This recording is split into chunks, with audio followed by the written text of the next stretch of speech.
Hi everybody, this is the Vintage Sewing Machine Garage. You are looking at the left side of my Kenmore 1581941, and I'm making this video. I've actually shown this before, but it's been a while, and by the time you get to the 70s, a lot of these machines have been designed so that there are no basic screws that will allow you to simply unscrew the top and take it off. But of course the top is removable for service. You can use, a fairly long screwdriver. This one has a flat side, but it doesn't matter. Any large screwdriver should work. The key is knowing where to put it and where to apply pressure. So if you look here, you are going to see, if I can get out of my own way here, you will see, you're going to see the top of the machine, and you're going to see a little ledge here. This is part of the frame, okay? I'm simply going to take the screwdriver, I'm going to put it in, and I'm just going to go in over this part of the frame, maybe, I don't know, ½ inch, an inch, and then I'm going to push up. And just like that, it pops up. And for those of you who've seen videos on this machine in the past, of course, you will note that there are simply tension clips that hold it on. Now that we have a better angle on this side, you can see it comes right off, and there's one here, and then there's one here. And they're made of metal, and when they were new, they had probably a little bit of machine oil on them. I like to add just a bit. You could put a little bit of grease. Again, there are pins that these click onto. There's one here, and there's one over here, and that's all that holds the lid on. That's literally it, and it holds it on quite well. Some people would say this was done for aesthetics. I have a feeling it was done basically to discourage people from working on their own machines. This is a pattern I've seen in a lot of products over the years, and if I come up even higher here, see if I can get this to show up for you all without dropping the camera. Then I'll zoom in. You'll notice that, sure enough, there is a tiny bit of surface. Let's see if I can zoom for you. You'll notice there's a little bit of brown here. Now sometimes this is old sewing machine oil that has discolored, and it's not really coming off, and it feels a little bit rough there. I suspect that's from some slight moisture exposure, but I don't anticipate that's going to cause any issues because the machine simply, it is dry as a bone. It has had no oil. So this is fairly typical when you have any machine that maybe it didn't get oiled a lot and then it sat, usually it sat in a basement or somewhere. But that typically, what you want to look at is, of course, your needle bar. Because if anything is going to stick from rust, the most common area is going to be this needle bar right here, and then behind it, which is the presser bar. And I don't really see any corrosion on there. I have old oil, it just came off. But that's the first thing you want to pay attention to. Again, there are other areas as well. I'll be going and inspecting the machine further, but I just wanted to show this to you. Very often machines have just sat and sat and sat, and because it's very possible that the prior owner didn't oil this very often, or they may have been told, oh, bring it into the Sears Service Center, we'll tune it up for you. But if they didn't, then they didn't really oil this, because most of them didn't know how to get the lid off, or maybe it was in the instruction manual, they just didn't want to be bothered. So I'm looking here, I do not see, one thing to look at before you start squirting oil in any machine is to make sure that you don't see any major dust or dust bunnies, lint, that typically you will sometimes find it in here. This is pretty dry, not just dry. I don't really see a lot of dust. In fact,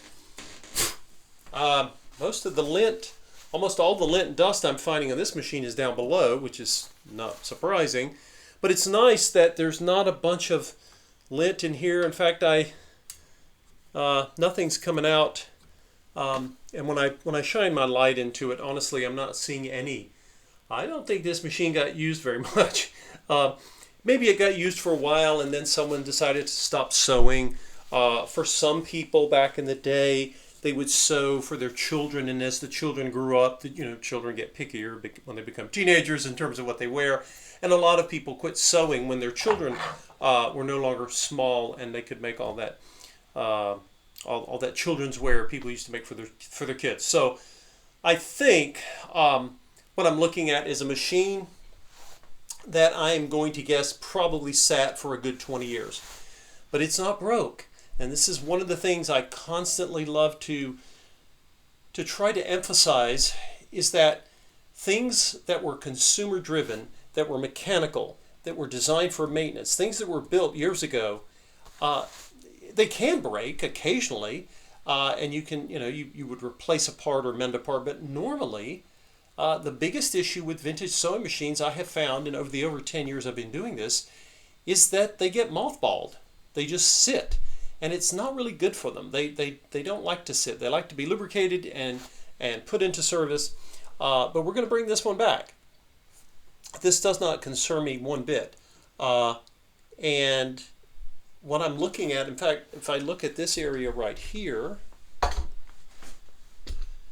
and I'll point to it so you can actually see what I'm talking about.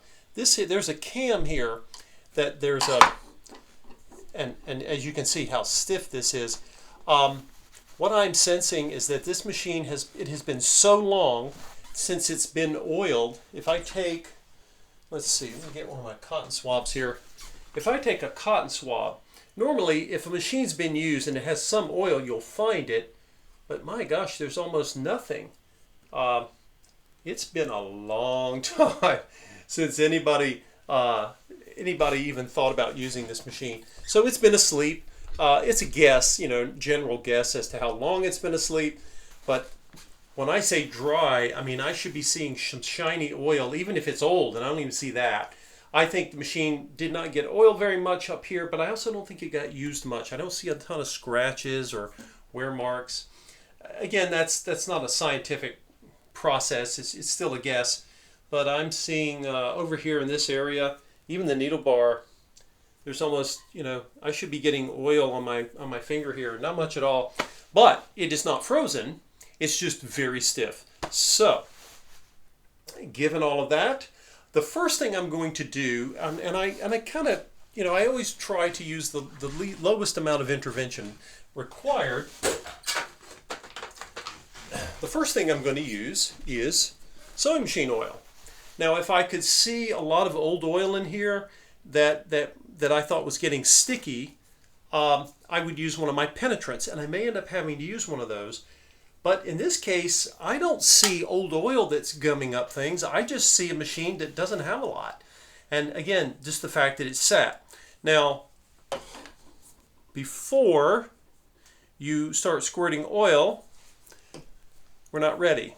Do any of you remember prior videos I've done on these machines, or any machine for that matter? Before you do that, you want to make sure all of the dust, all of the lint, the dust bunnies have been removed. We got pins down here, safety pin, because when you are restoring a machine that's been asleep for a long time, you're not just adding a drop of oil here and there like you would normally to oil a machine, which is all you need when a machine is up and running. This machine is so dry, I'm going to be putting extra oil into it, more than you normally would use to sort of get things moving. And some of that oil will drip down into the lower section of the machine, which there's nothing wrong with that, but if there's dust below, then you have a combination of oil and dust, which creates this icky goo, and we want to avoid that. Could you clean it up? Of course. It's not damaging. It's just, you're just making more of a mess for yourself. So that's what we want to avoid. Even this little lever here that controls going from special stitches, it's perfectly fine, but it's not moving anything because everything is bone dry and stiff. So I'm going to be taking this machine and I want to get underneath it, and of course I have screws, I have a panel underneath to remove. I suspect we'll see dust and lint under there, like on virtually every other vintage machine. But once it's cleaned out and we get things oiled, I'll be testing with the sewing machine oil first. That's what I'm going to start with. If that doesn't get things moving in a way that I feel it should, then I will bring in one of the penetrant products. And as I've mentioned many times, because there's a lot of urban myths out there about things like WD-40, and there's a ton of different brands that you've seen me use them before. Penetrant oils are not oils for lubrication. They are oils that are used to unstick things. They are basically, most of them contain some oil, but they also contain lots of solvent.